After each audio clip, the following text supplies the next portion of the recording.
Hello everybody, welcome to the United Stands. I'm Mark Goldbridge and this is your latest Manchester United news, and what a show do we have for you tonight. I told you, Thursday is the new Friday. We have got so much, I love Thursday night shows, so much to get involved in. So, Man United don't have any money. Man United won't sign a player till the end of January. Why Amorim won't pick Mainoo. What do you think about Tyler Adams? What do you think about Semenyo? Because apparently we're looking at him. What do you think about the financials? What do you think about the fact that I was right this morning that we are in talks with Conor Gallagher? And a hell of a lot more as well. We've got so much to get into. So much news tonight. It's going to be absolutely fantastic. And of course, in addition to that, the show is driven by you. So anything you want to talk about, get involved. David Roberts, welcome to the Members Club. Thank you very much for joining and getting your badge in, you absolute legend. And before we get into any of this as well, let me just tell you that tonight the show is sponsored by Boohooman, which means you can get a discount of 10% with the code Goldbridge. Get yourself onto boohooman.com. They've got everything you need, shirts, jackets, socks, that's not sure, pants, gym wear, Netflix and chill wear. They've got everything there on boohooman.com, and you can get an extra 10% off with the code Goldbridge across anything on the site. So even if it's got a discount on it already, you can pop the Goldbridge code on top and you'll get an extra 10% off. Fancy. Get yourself something warm and stylish this winter season with Boohooman. And of course, they've got a bit of trivia for you as well. Can you get this player? I've just got it. We've had this player before. We've probably had them all before. I think we've had this one recently. I was born on the 9th of August, 77 in France. I started my professional career at Rennes in 96 before moving into Milan. I moved to Man United in 99 and I won the title 4 times, the FA Cup, the League Cup and the Champions League. Overall, I made 249 Premier League appearances and I scored 6 goals as a defender. I left United in 2008 to join Arsenal before moving on to Werder Bremen, then Portland Timbers, and then I finished up in the Indian Super League. I hung my boots up at the end of the 2014 season. Well, before I reveal who it is, don't forget to check out Boohooman. The code is Goldbridge. Get your clothing delivered to your door on boohooman.com. And of course, it is, and I'm pretty sure we've had it before because a lot of people are saying it in the chat, Michael Sylvester. So Silvestre. Well done if you got that one. Big shout out to Boohooman. Check it out. Right, okay, let's get into the show tonight. Lots to cover. I mean, if you've not seen the interview with Beth and Ben Jacobs this afternoon, I mean, there's so much in there that I won't cover on the show tonight. I'm just going to headline some of that. We've also got some other stuff coming out from Sky saying that Man United don't have a lot of money to spend. It's funny, isn't it? I mean, look, I don't know whether we'll end up talking about this in any depth, but Rob Dorsett with Sky said today, the truth is Manchester United don't have a lot of money to spend right now. Okay. Who knows where this is coming from? Maybe this is Manchester United's tactic to try and limit expectations. We also had Ben Jacobs saying this afternoon that don't be surprised if Man United start the January transfer window slowly, but business could pick up towards the end of the window. Oh, don't worry about that, Ben. We won't be bloody surprised about Man United doing sod all at the start of a transfer window. Don't you worry about that. We won't be surprised by it absolutely at all. Shock, horror, slow sports news, get the fucking Audi out. I mean, we will absolutely expect Man United to do toss all at the start of a transfer window where they need to do something. But where I do take issue with is that Man United don't have a lot of money at the moment because there is no skirting around the issue here. We were in discussions with Baleba at the end of a transfer window where we didn't spend that money. So, okay, Brighton wanted 100 million. We didn't want to pay any more than 60. But if Brighton had said 60, we'd have paid it. So how are we going to do that? And I know there's such thing as instalments, but where were we going to get that £60 million from and where has it gone now? It's the same financial year. We didn't buy anybody else for 60 million. So the money's there. So I call bullshit. I call spin. I call nonsense. Absolute nonsense. The same with the financial reports that we got today. Oh, you know, we're doing quite well. You know, it just shows that everything we're doing quite well. I mean, those financials are terrible. Basically, we're treading water with last year. And we've sacked half the workforce and we're not in Europe. So we're not in a good position at all. And it's going to bite next quarter and the quarter after that. The only question I would ever ask to anybody that tries to spin our financial results into a positive is, how much are we paying in debt interest this year? That's it. I've got loads of other questions, but answer that one question. How much are we paying in debt interest this year? Debt interest. We don't pay the debt off. How much are we paying in interest on the debt? And it will come to tens of millions. And I'll go, oh, so that could be a midfielder, could it? Yeah, you shove your financial results up your arse. You pat each other on the back, slap each other on the face. You useless twats. You know, there's nothing ever about our financial results that should be praised, because how much are we paying in debt interest every year? Tens of millions of pounds, which could be going towards players. So there we go. And it will be roughly 35 million, says anonymously. FIFA King says, Mark, is Ruben the one? Do you believe in him? That's a bigger question. That's a video in itself. You've given me an idea for the weekend. Muad says, 6 months after the FA Cup final, when our core pieces were Mainoo and Garnacho, we bring in Amorim. Now they're not backing him. This is gross negligence, says Muad. Well, I wanted to start off, I mean, we'll go back to those areas as well. I wanted to start off with the midfield because, very interestingly, on the show this morning, I said from a very good source that's been very good to us over the year, although it is sporadic, I'd like a little bit more, but sometimes you have to wait for the good stuff. And we hadn't had anything for a while, but this morning, I told you on the morning show, Man United have held talks with Conor Gallagher through intermediaries. Whether that's going to be going anywhere or not, we'll have to wait and see. It was very interesting because Beth asked Ben Jacobs about this, and this is what he said. Man United see Conor Gallagher as a good try before you buy option if Atletico are open to a loan deal next month. So I think we can safely say that Conor Gallagher is certainly a player of interest for Manchester United. The issue is going to be, we don't want to buy him in January. We want a try before you buy. So what we were talking about this morning, and let's not forget, it's gone very quiet on Conor Gallagher. No one was really talking about it until we were talking about it this morning. And now Ben Jacobs, it wasn't him who told us, because it's someone from within the club, backing that up. So the question is, what can Manchester United do? Now, we're Manchester United. We can't expect Atletico Madrid to just give us a player on loan. There has to be something changing hands. I mean, we got 5 million out of Dortmund for loaning Sancho. There will have to be a loan fee. There will have to be some sort of obligation to buy that you can get out of. But come on. I'm not going to talk about this in any great depth, but we have to be doing that, because the real interesting thing that Tyler Adams, I want to talk about Tyler Adams, but let me just get into the stuff I think is really juicy. So this is what Ben Jacobs had to say about Mainoo, and I think some of you are going to agree with this, but I find it ridiculous. He said, one area that's being worked on with Mainoo is his ability to get into the right spaces to win the ball back quickly.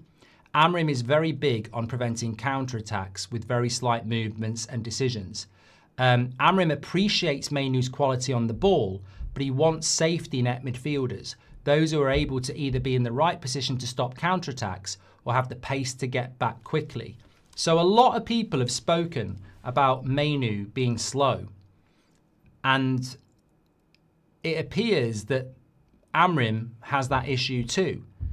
And it appears that although he appreciates Mainoo on the ball, he doesn't like Mainoo's ability to win the ball back and track back, which I don't really see changing. So, but my big question is, what a load of shit. Because Bruno Fernandes can't track back. And we've been told that Mainoo is in competition with Bruno. So forget Casemiro. I couldn't give a toss about Casemiro or Ugarte. Our manager told us that Mainoo was in competition with Bruno for a midfield position. Bruno is here, there and everywhere. He's not disciplined. So how can he track runners or get back when he's all over the pitch? He also has cost us loads of goals not tracking runners. So when I hear that his issue with Mainoo is his inability to basically track runners and stop attacks, but this is exactly what Bruno's weakness is as well. So I think the truth of the matter is there's literally not much difference between Bruno and Mainoo defensively, but Amorim obviously prefers the quick transition ball from Bruno rather than the possession ball of Mainoo. I think it's a stylistic choice. So I was like quite interested by what Ben Jacobs said, because I don't see it as a stick to beat Amorim with. I think it gives us a little bit of clarity.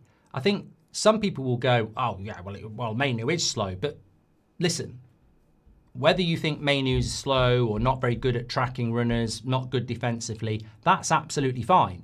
But you can't tell me Bruno's good at it. He's not. So you've basically got two players who aren't, according to Amorim, Mainoo's not very good at it, and I don't think Bruno's very good at it. So you've got a possession-based midfielder and you've got a transitional-based midfielder, and it's very, very clear that Amorim would rather play a player that wants to hit that long ball, hit that transition ball, than a player that wants to keep possession, which gives us a little bit of a glimpse of the way that Amorim wants to play football at the moment. He wants to play quick, counter, transitional football, whereas Mainoo would be more suitable for a team that was more possession-based. And I think it comes down to that. I don't think it comes... I think people will focus on the negative and go, oh yeah, it's because he's slow and this, that and the other. I don't think it's about that, because I don't think Bruno's very good defensive either. And I can point to you multiple goals we've conceded and multiple chances we've conceded where he's lost his man, he's not in the right place. So yeah, maybe Mainoo doesn't do it that well either, but Bruno doesn't. But this is therefore a simple question of, do you want a possession-based midfielder or do you want a transitionally based midfielder? And obviously he wants a transitionally based midfielder. So there we go. Sports says it's your opinion. Well, I think it's also fact, mate. I think it's bloody easy if you watch football. Bruno is a transitional player. Mainoo is a possession-based player, and it's very clear that Amorim, at the moment, wants to play quick counter-attacking football to exploit spaces, which is probably a very basic way of playing football, because ultimately, if you played possession-based football, you'd be a little bit more technical, but obviously he hasn't got the players to operate in that way. So it's not good for Mainoo, basically, because if Mainoo is a possession-based player and Amorim doesn't want to play it, and he doesn't really rate him in the defensive work, he's not going to get Casemiro's role and he's not going to get Bruno's role. And that's what I'm trying to say. He allows Bruno to be in his midfield even though he's not good defensively because of the upside of the transition. He has Casemiro for the defensive work. He doesn't rate Mainoo's defensive work, so he'll never take Casemiro's role, and he prefers Bruno's transition to possession. So Mainoo's in trouble, really. Yeah, but at least you get a little bit of clarity on it, which I appreciate. And look, Amorim must be allowed to make the decisions he wants to make. Absolutely, I don't have a problem with it. And sometimes the truth will set you free, and I think that's the way I see it now. And you sort of understand it. But it goes back to what I was saying before, and what many of you've said before. Well, he's not going to get in the team, is he? If he's not the profile of player that Amorim wants, he's never going to get in the team, because I don't think Mainoo's suddenly going to get quick. I don't think he's suddenly going to get combative. So, and he's not suddenly going to start hitting long balls. He's a profile of player I like, but he's not a profile of player that Amorim likes. So I don't see it getting any better. So realistically, you look at the club again and you go, let him go in January and go and get a replacement ASAP. ASAP. I want to talk about Tyler Adams, but I've got a couple of comments. Mainoo moves slower than Tortoise. He needs to go, says Mac. Siva, thank you very much for your super chat. Have you seen the 6-foot striker from Brazil, says Benny? No. George, welcome to the Members Club. Thank you very much for tuning in. And 6 months after the FA Cup, I've done that one as well. Thank you very much. Just very quickly, before I talk about Tyler Adams, who Ben Jacobs has linked us to, no negotiations at the moment, but Tyler Adams could become one to watch for Manchester United. What are your thoughts about Tyler Adams? Because I think that's quite interesting. But also, on Semenyo, interesting stuff coming out tonight from Andy Mitten on Semenyo, saying that United would absolutely sign him and reposition him as a wing-back. They were interested in him, but the deal timed out. Bournemouth wanted 70 million for him. Lots of clubs are interested, but none of them wanted to pay the price. Man United highly rate him, and there's a feeling around some people that he would improve this Man United side. But I mean, look, are we going to go back into Semenyo? I mean, look, I know Semenyo's been mentioned for a very long time, but sometimes the truth will set you free. This interest in Semenyo in the summer was never, ever, ever tangible, because Cunha and Mbeumo were the priorities, and once you've spent £130 million on them, you can't spend £70 million on Semenyo. So we were never getting him in the summer. And why would he come to Man United when he's got decent clubs like Liverpool looking at him at the moment? So I think Semenyu's a waste of time. Do I think he'd work as a wing-back? I don't for 1 minute. You know, this is really interesting, and this is my opinion. This is my opinion. It makes me laugh, actually. We talk about a lack of vision. We talk about poor performance. We talk about transitional long ball. We talk about a midfield that's got no future. And then people are saying, let's buy Semenyo and play him as a left wing-back. And I sort of go, have you not watched Man United for the last year? At what point has Amorim ever hinted that he'd like to have two wingers as his wing-backs? The guy plays a back five. We don't play like Sporting did. We don't play with three defenders and two wide players. We play as a back five. Why would we spend £70 million on Semenyo to put him on the left and have Ahmad on the right and use them as fullbacks? Because we do not watch Man United play. We do not ever look to keep possession and play in the opposition's half. And the whole point of a 3-4-3 is to have wingers or wide players that are part of your attack where you subdue and dominate the opposition. We don't do that. We transition from defence to the front as quick as we can, and we defend as a five. So why would we spend £70 million on another winger on one side when we don't play like that? And people would say, whoa, you're an idiot because that's what we want to transition to. Yeah, but you don't transition to that yet. You've got to get the midfield sorted. You've got to get the attack sorted. You've got to get possession-based players before you start having wingers out wide. Otherwise, they're going to spend most of their time as bloody fullbacks. So, yeah, I agree he might want to do it, Della, but you don't buy two bloody wingers and go, let's play like that. How are we going to get possession? How are we going to get up the pitch? We haven't got the midfielders to do it. So, Semenyo would be an absolutely idiotic signing right now, maybe in a year or two, but not now. You know, what's the point? What's the point in having two wingers in a team that plays a back five and transitions quick? It wouldn't work. It wouldn't work. Not in my opinion, anyway. As an American myself, this is where I want to go. Callie, thank you very much for your super chat. He says, as an American myself, I like Tyler Adams and getting him would be great for the US market, but I'm not sure if he's good enough. He's better than nothing, though. Yeah, I mean, look, it was interesting. It was Ben Jacobs in the summer on this channel who mentioned Estebanan. And I genuinely think there was interest in Estebanan, but we didn't have any money. So we ended up going to a club that did. So I don't dismiss that we might be in for Tyler Adams, who is 26. But with all due respect, we could buy Tyler Adams and he could be a fantastic signing for us. But with all due respect, it's not going to send, you know, tremors through rivals who are looking behind at Man United and thinking, ooh, they're coming for us hard. I don't think that. It depends what you want, you know. It depends what you want. Tyler Adams might take us to compete for fifth, but will he evolve into a player that can take us into the top three? I think he's. I mean, I'd rather go for Scott from Bournemouth. Actually, if we're going to go for a Bournemouth midfielder, we should go for Scott, not Adams. So, look, if that's all we can afford, I agree it's better than nothing. But is it the best option out there? I think there's a lot better options out there. And I think he's a... Look, I don't want to say too much because we're playing them on Monday and he might play a bloody worldie. But, yeah, it's not... I mean, imagine if we ended up with Tyler Adams and Conor Gallagher. It's not what we've sort of been promised, is it? You know what I mean? I'm not saying he's a bad player, and I would bring Conor Gallagher in January. But yeah, it's not. You know, it's a long way from where we want to be. Charlie says, Charlie Garrison, thanks very much for your super chat. He says, sorry, I need a drink. My throat is really dry. Charlie says, not to be boring and talk about formation, but I thought about it, and 4-3-3 would make us better day one of switching. 4-3-3 suits every player better. Well, it's not a boring comment, Charlie, and it's not irrelevant. It's just that, well, I don't think there's many people out there that would disagree with you. I mean, I think Mainoo works better in a 3 than he does in a 2.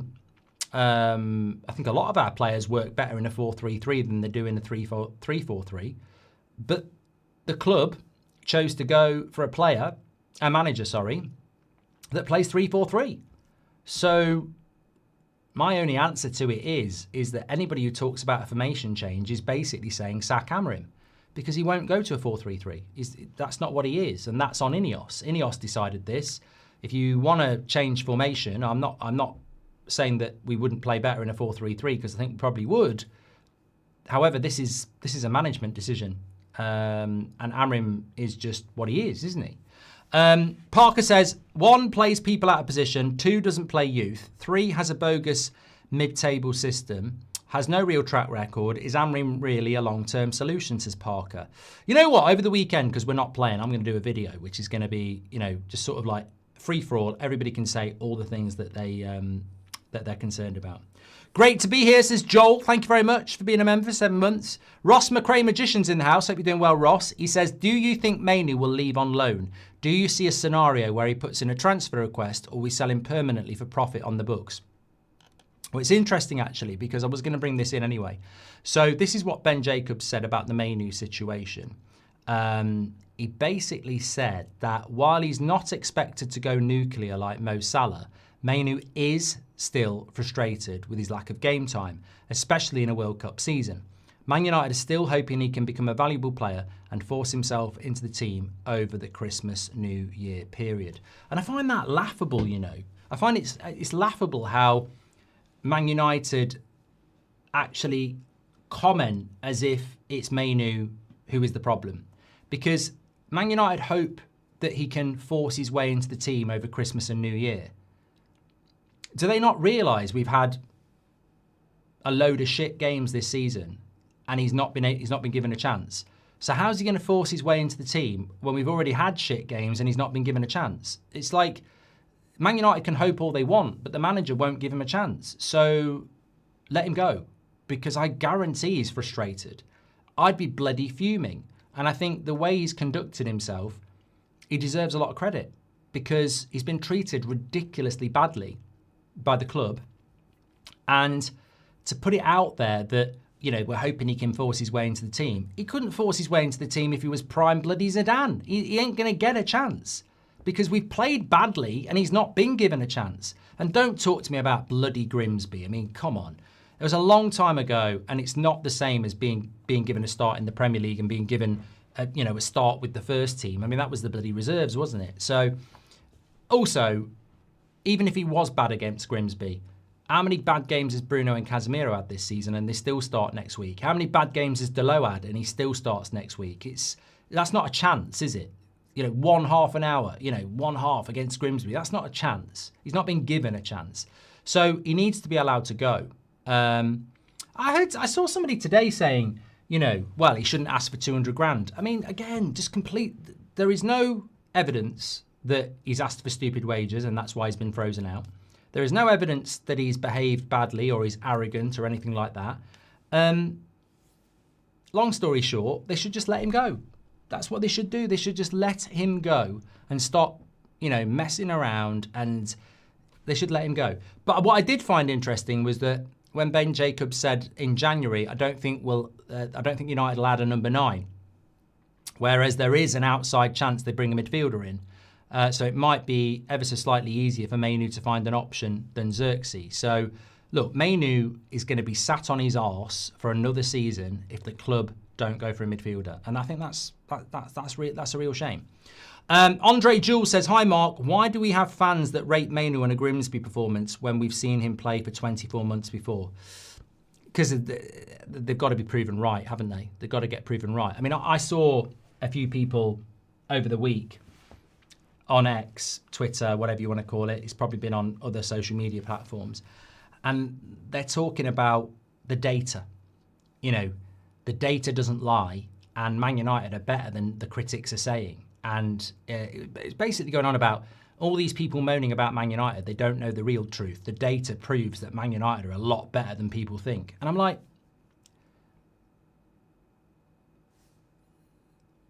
the data, what's the data? Like, the data is, the eye test and the data prove otherwise. Like, what data are we talking about here? XG XG against Wolves, shots in the box. I mean, what data are you talking about? Like, the eye test is that we've taken 1 point from 6 against West Ham and Everton. Where's your data there? On holiday? You know? Crystal Palace. Where's your data there? 2 set pieces and we nick a win against a tired team that played on Thursday night. You know, where's your data there?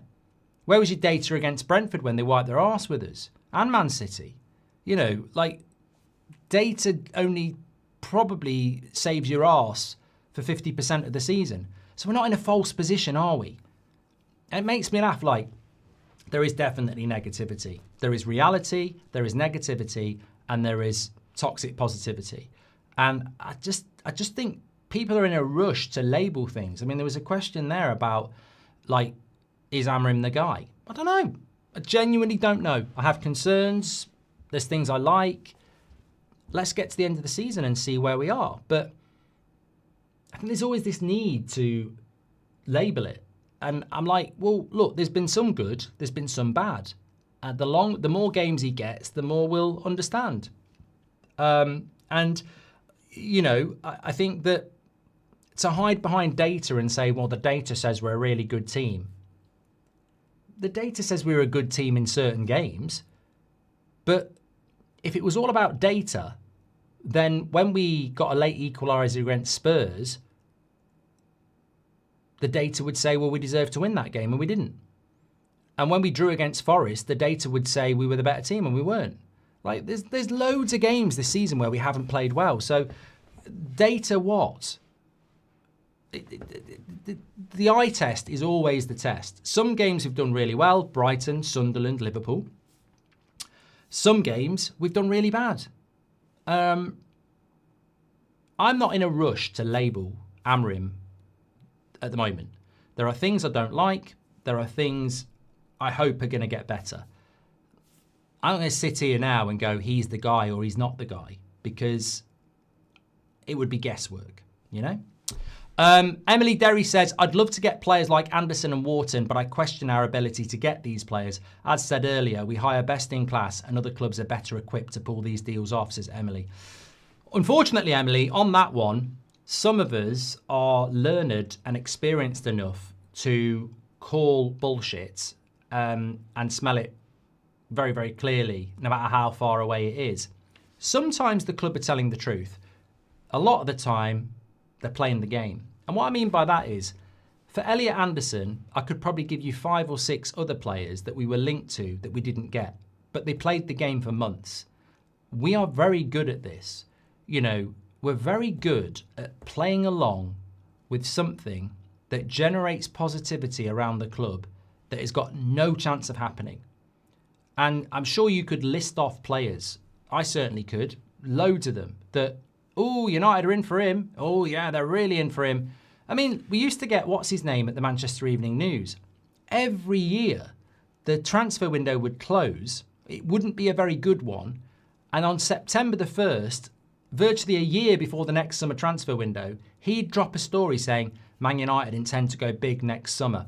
They're going to spend on 2 midfielders, a striker, and you know, it would be almost partial bullshit positivity that people would swallow. But by the time the next window comes down, they forgot. United love this. They're brilliant at this because it helps them. It helps them buy shirts. It protects them. It grows their social media. Man United, I'm telling you now, even if there's no chance that they're going to sign Elliot Anderson, they will not put it out there because it benefits them for journalists to say United want Elliot Anderson.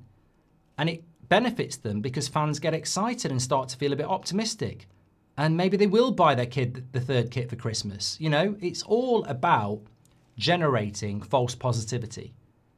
It's not exclusive to Manchester United. It's a brand trick. You want your brand to be associated with as many positive things as possible so that psychologically people buy into your brand. And Man United have been doing this for years. So, you know, maybe we will sign Elliot Anderson. I personally don't think we've got a chance. But it won't stop us being linked to him. I mean, look, I said it about Gyökeres.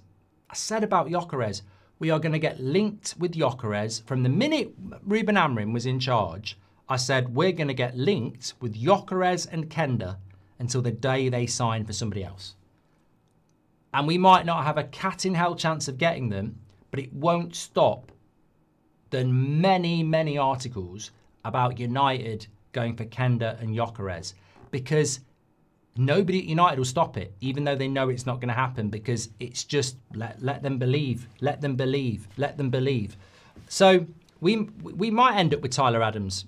We might watch Wharton go to Chelsea, Elliot Anderson go to Man City, Angelo Stiller go to Real Madrid, and we'll end up with Tyler Adams. That might well happen, because that's the way it is. Rick Department says every day is the same, moaning and negativity from this channel. But it's not, mate. Every day is talking about conversations that, are relevant and topical about a football club that's on its arse and has been for 10 years. If your standards are that this is where Man United should be, you might perceive it to be negative and moaning. But if you actually understand what the club it is you're meant to support is, you'd be moaning and questioning as well. Because we're not where we need to be by a very, very long way. Whether you think Amorim's the guy or not, whether you like all the players or not, we're nowhere near where we need to be. So if you can't understand that, I'd class you as a moron, to be honest. But at least you're happy. At least you're a happy moron. Is it true you said Fletcher will replace Amorim, says Yusuf? The amount of people who've sort of overreacted to this, basically, I think that when Amorim goes, if Amorim goes, and it could be 3 years' time. I think ideally they want it to be 3 or 4 years' time. I think they're building Darren Fletcher up to be the next manager, to be honest. That's what I just think they are. I think he's been at the club for a very long time. He's done multiple roles, and I can see Darren Fletcher being a manager of Man United at some point in the next 5 years, even if it's just 3 months as an interim. Done that from Parker. Thank you, Charlie. Thank you, Joel. Thank you, Ross. Siva says, Mark, today's my son's Anirud's 20th. Can you give him a shout out? He loves you. Love from Thailand. Shout out to Anirudh. Let's get a happy birthday for him in the live chat if you're watching. I hope you have a great day, pal. Grimsby fans say Mainoo wouldn't make their 11, says Mac. Mac, the trouble about your comments is they're always really, really negative towards Mainoo. So I just don't respect you. I reckon our priorities in an order should be a midfielder in January, then another midfielder in the summer, then a left wing back, then a centre back. Says wrong. Well, there you go. What would your priority for signings be? I agree with you. It's got to be midfielder. I mean, to be honest, it could be another midfielder. We might need 3. But definitely the first 2 would be midfielders. I think we do need a left wing back. I think we do. But then again, we might not. Amas at Sheffield Wednesday, Leon, Dorgu. I'm still hopeful that they can come through and be decent for us, but it can't be Delo. I think we need another striker, I do. Definitely 2 midfielders, though. Definitely, by a long way, 2 midfielders have to be the priority. But I think we might need another striker. And that's nothing against Sesko. I just feel like we need an experienced striker. Because if Sesko gets injured, there's literally nobody. Callie from the dojo says, as an American myself, no, I've done that one from Callie. Thank you very much. Digit says, I'm sad to see Mainoo go, but he has to go. For his own career's sake, this is the side of Amorim I don't like, but I'm not Amorim out yet. Terp says, we don't play out from the back under Amorim. Mainoo would be perfect for Brighton. He's very technical, keeps possession and plays the simple pass. I just look, you know what? It's not even about getting game time for Man United now. I think we're past that. I just want to see him playing football.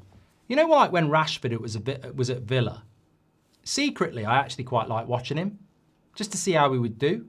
And I think if Mainoo went to Brighton or Napoli, I'd take great pleasure in just watching him play and seeing what he's like. I believe there's a very good player there. And what I find disappointing is, and it fits perfectly with some elements of our fan base and their impatience with youth, when we're meant to be a club more than any other club in the world that is patient with youth. Mainoo is 20 years of age, and Mac hopefully is just joking, but it's constant negativity around Mainoo. I see it in the live chat. I see it online. He's crap. He's slow. He's overrated, right? I tell you what he is. He's 20. And I tell you what, 18 months ago, I didn't hear people going, he's crap, he's slow, he's overrated. I heard people going, we've got an absolute superstar on our hands here. He's playing in the midfield for England. He's been playing holding midfield for Man United in a shit midfield. We've got an absolute superstar on our hands. We just need to nurture him, be patient, and help him. 18 months later, this manager's not picking him. He's slow, he's overrated, he's crap. He's 20. That's the message I put out there. It's incredible how we throw players on the scrap heap so quickly when we're meant to be a football club. If you really understand this football club and what we're meant to be about, we're meant to be about nurturing young players. We're meant to be about looking after them and being patient with them. And it feels to me like with Mainoo, in the quest to back the manager, we've forgotten there's a good player there and we've abandoned him and gone, get out of our club, you shit. I want him to go somewhere on loan desperately, but I also want him to go on loan and get his career back on track and hopefully come back to us. But I believe there's a good player there. I really do. Hardick says it's about his preference of Portuguese speakers. Thank you very much for that. Also, imagine a world where we land Musiala or Jude Bellingham. We need a star, a real star, says Sammy. I read your super digit. I've just gone back to it. Would I want Musiala or Bellingham? No. And there's a reason to that, right? What's Kone doing on the screen? Help me! He won't pick me! I came here a year ago! Help me! Before they delete me! Help me! I came here to play in the midfield! He won't use me either! Help! Help! Help! I don't know why he's there. Oh, I do know why he's there, actually. There we go. Yeah, I wouldn't sign Bellingham or Musiala, right? If somebody said you've got to take Bellingham or Musiala and nobody else, obviously I'd take one of them. But if somebody was offering me Bellingham and Musiala, I'd say, can I have the money, please, to spend it on a midfielder? Or will Jude Bellingham play in the midfield instead of being an advanced midfielder? Do you agree if Amorim doesn't get a new contract over the next 6 weeks, INEOS don't back him long term, says Thomas Armstrong. Thank you very much for your super chat, Thomas. Getting some great questions in tonight. Thank you very much. I'm trying to get through them and give them justice. I've got plenty of time, at least another 20 minutes. So thanks for your super chats. 6 months or weeks. Oh, no, you said 6 weeks. No, Amorim won't get a new contract in the next 6 weeks. We've not spoken about this for a long time, but we were right at the forefront of this very, very early. When Amorim came into the club a year ago, I remember doing a show in the first few weeks before we knew anything about him. And I said, he hasn't got long, because if they don't buy in January, and they didn't, really, Dorgu obviously wasn't enough. He's got the first summer transfer window, and that's 6 months gone already. And then he's got the next summer transfer window, but they only have a year left on his contract. So a 2.5-year contract was very strange because you're basically just giving him one summer transfer window, because next May, he's only got a year left on his contract. If you spend a load of money on him, you've got to give him a new contract in May, really. That's what I'm saying. Now, somebody said there's a +1, but a +1's a bit of a shit thing, isn't it? You know, and also it's still an extension. So I think with Amorim, they've got to make a decision at the end of the season on what they want to do with him, because he really does need a new contract. You can't have him going into a final year with a +1. You can't do that. A +1 is a cop-out as well. We all know it. If you do a +1, it's what they did with Ten Hag. You can't do a +1 because it's not real. It's almost, you know, in May, when Amorim's got 1 year left on his contract with a +1, if INEOS go, we're activating your +1, it's a bit like we've done it with players. It's like, yeah, we don't really rate you, but we're not ready to let you go yet. So I think it has to happen in May, mate. I wouldn't say now. Vincent says, does Amorim want an 8 and not a 6 next to Bruno? Says Vincent. I think he wants somebody next to Bruno who can win the ball back with great frequency. And I think he would like Ugarte to do it, but he can't. And Casemiro's too old for it long term. Carlo Montana says 3-4-3 needs big investment and squad overhaul. I mean, look, I've said it so many times, and I'm sure most of you agree with me. I think we can, well, you might not agree with me on this. I think we can firmly say that INEOS don't know a lot about football, because when we appointed Amorim, I was like, we're a 4-3-3 team. We've always been a back four team. We're going to go to a 3-4-3. This is a bit scary. This is scary. This is not United. We don't do this. But then I got really excited because I was like, we have to be spending $500 million really quickly, because to go from what we are to a 3-4-3, you need about 8 or 9 players ASAP. And I thought that was the plan. But clearly, they just didn't realise that and actually thought, he's a good manager, he'll do well at Man United, and had no concept about why he's a good manager and how it's not suitable for our current squad, because it's not like they've chucked loads. I mean, he's had a bit of money, but he's not even had a midfielder yet. You know, the most important position in a system, he's not even had one. So I think they went and got a good manager thinking he'd be good here, but without realising he's a good manager because he's got a lot of players that can play his system, and you're going to have to buy those players, and we haven't. Thank you, Andre Jewell, as well. I'm just having a quick look here. Your activity, there we go. Mark, with hindsight, do you think maybe it was wrong to let Sir Alex appoint his successor as nobody? Oh, you're talking about David Moyes. I thought you were talking about more recent. Well, look, you know, we ended up with Mourinho in the end. That was the guy we should have got after Sir Alex. The problem with what happened, it's really easy. Like, Moyes was an absolute stupid decision. But what actually happened with United is that Sir Alex Ferguson didn't actually tell them that he was going to retire until right near the end of the season. And if I remember correctly, it was because his wife, I think his wife's sister had died, and he felt that he needed to spend more time with his wife, which was absolutely, you know, fine. But he didn't give the club much notice. So by the time he decided he was going, all the good managers were locked up. Not in prison, but I think Mourinho had already decided to go to Chelsea. Ancelotti was already going. I can't remember what Pep was doing at that time. But there wasn't any good managers left. So it wasn't like Moyes was our first choice. You know, he'd been right down the list. But you know what? You can't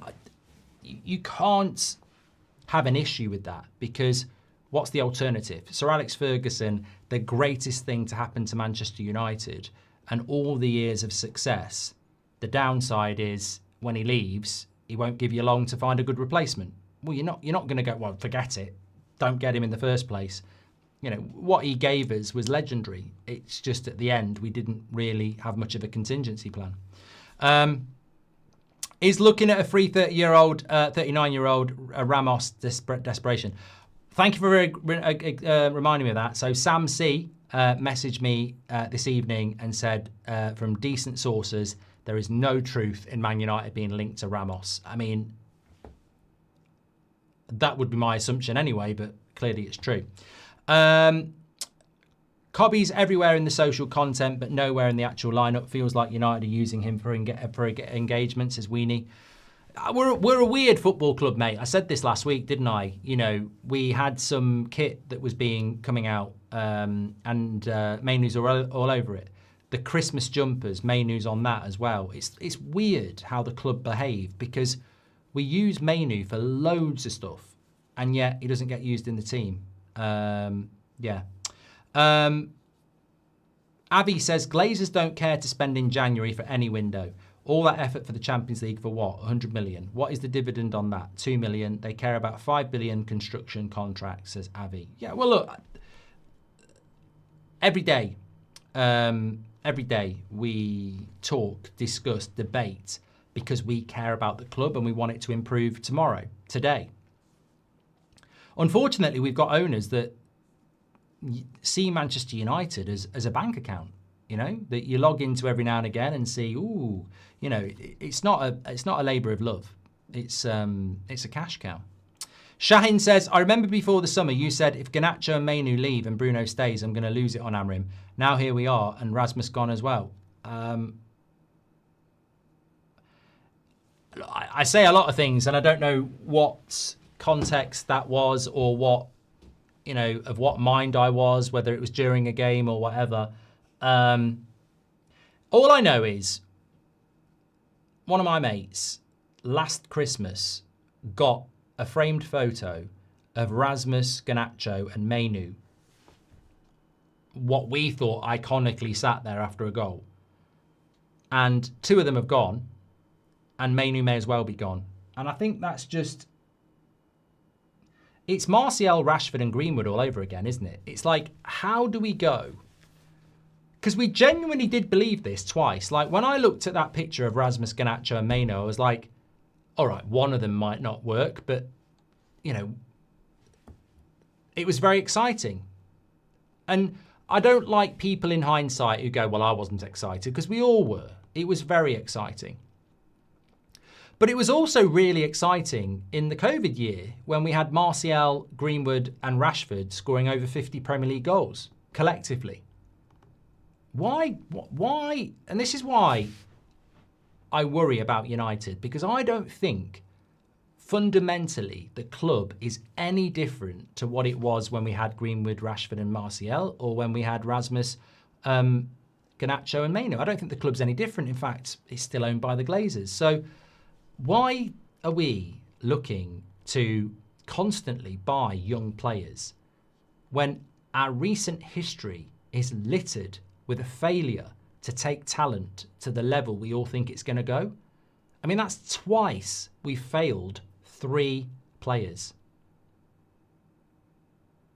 And people will say, well, look, the Greenwood situation. But you know what? At that time, it's well known that, look, we all know what happened with Greenwood. But also, around that time, Greenwood and other young players in the COVID era were not social distancing. They were out doing stuff they shouldn't have been doing. There's young players that are out doing stuff they shouldn't be doing. They're in clubs they shouldn't be in. Like, it's the culture. It's the culture of the football club. It's toxic. And we've twice fucked up 3 really exciting players. 2 sets of 3 really exciting players. And I don't think that's a coincidence on all 6 of them. I think it's to do with the club. And I don't know why it's going to change. Because we thought it was going to change. We thought it was going to change, and it never seems to change. Something just very rotten in that football club. Nice appearance from Kone on your screen tonight. I think we've done that one as well. I mean, look, I was talking about Alvaro this morning. That's a very different thing. It's not always as, you know, sensational as Mainoo, Garnacho and Rasmus on that picture, or Greenwood and Rashford and Martial. It's not always as headline as that.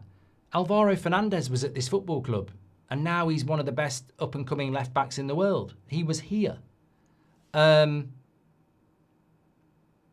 know, I don't have a problem with letting Scott McTominay go, but we played him as a bloody holding midfielder.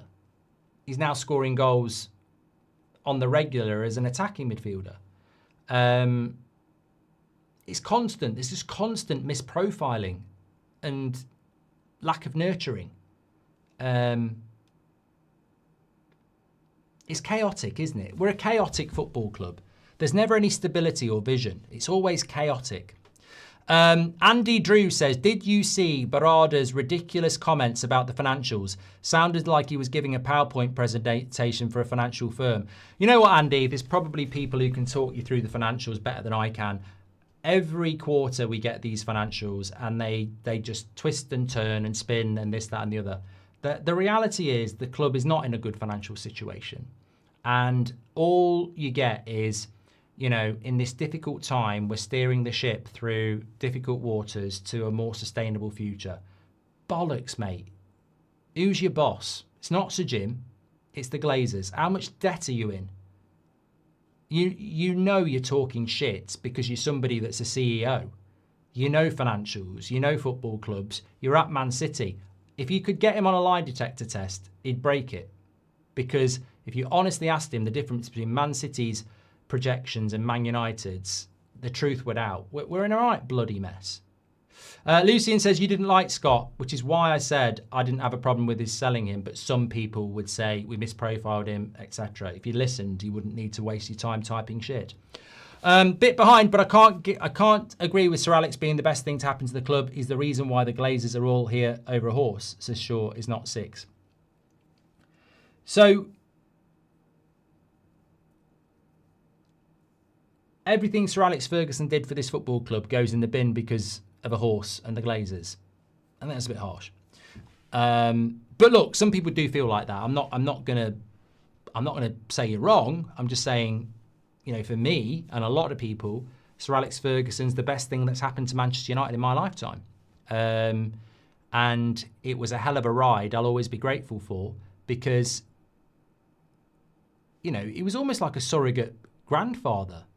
You know, listening to him every week in press conferences and after the game, and the drive, the competitiveness. I mean, this is where I think some people go wrong. You sometimes get criticised for having high standards, but my answer is always the same. Who gave us these standards?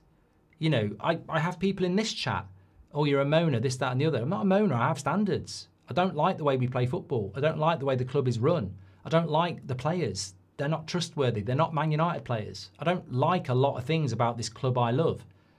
Not because I wake up in the morning with a bad head and go, I'm going to moan, because I have standards. Where do you think the standards came from?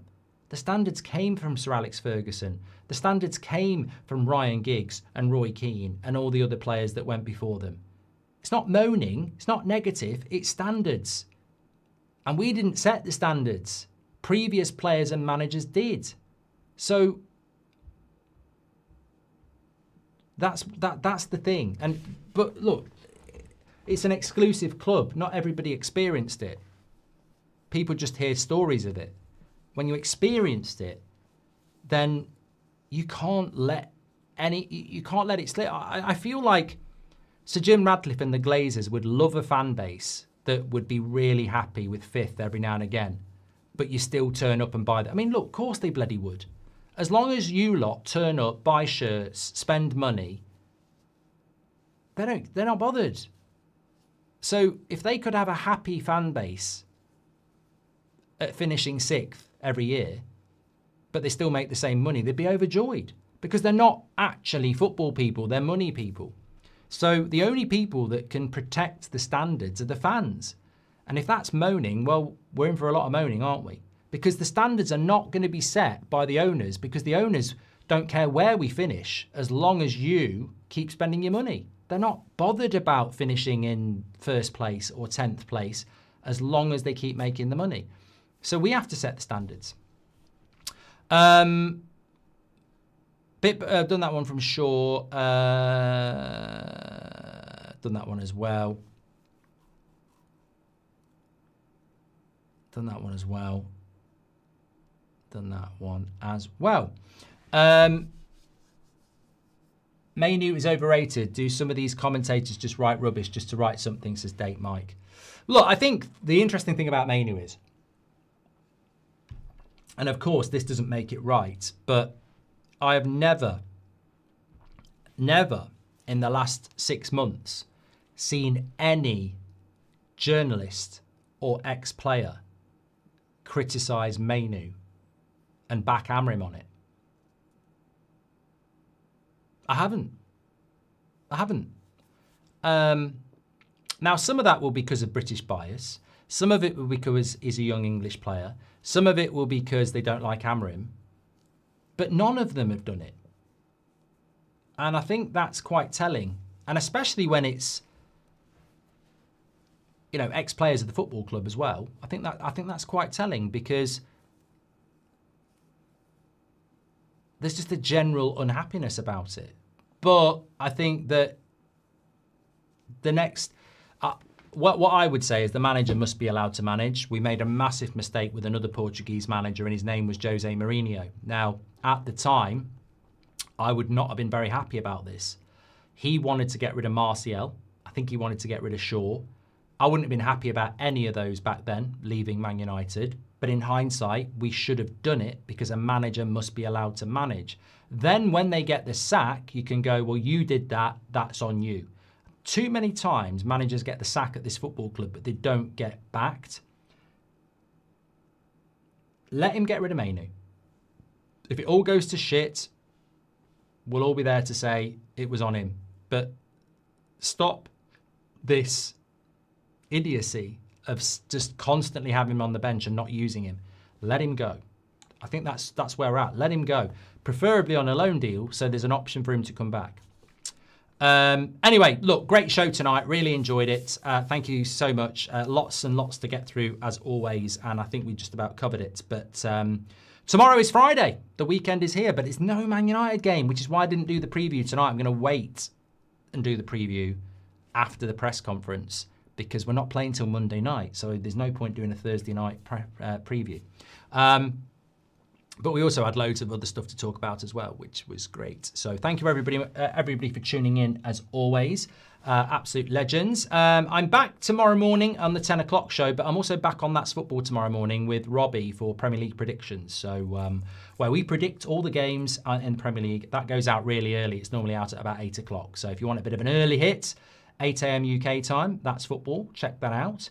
And we're back here at 10 o'clock tomorrow morning as well. Thank you, everybody, for all your support today. Some really good shows. I loved the video with Beth and Ben this afternoon. And it was a good morning show this morning. And I tell you what, shout out to our source, that Conor Gallagher story. Boom. Absolutely true. Let's see if we do anything with it. Speak to you all in a bit. And take care. Stay safe. Thanks for watching.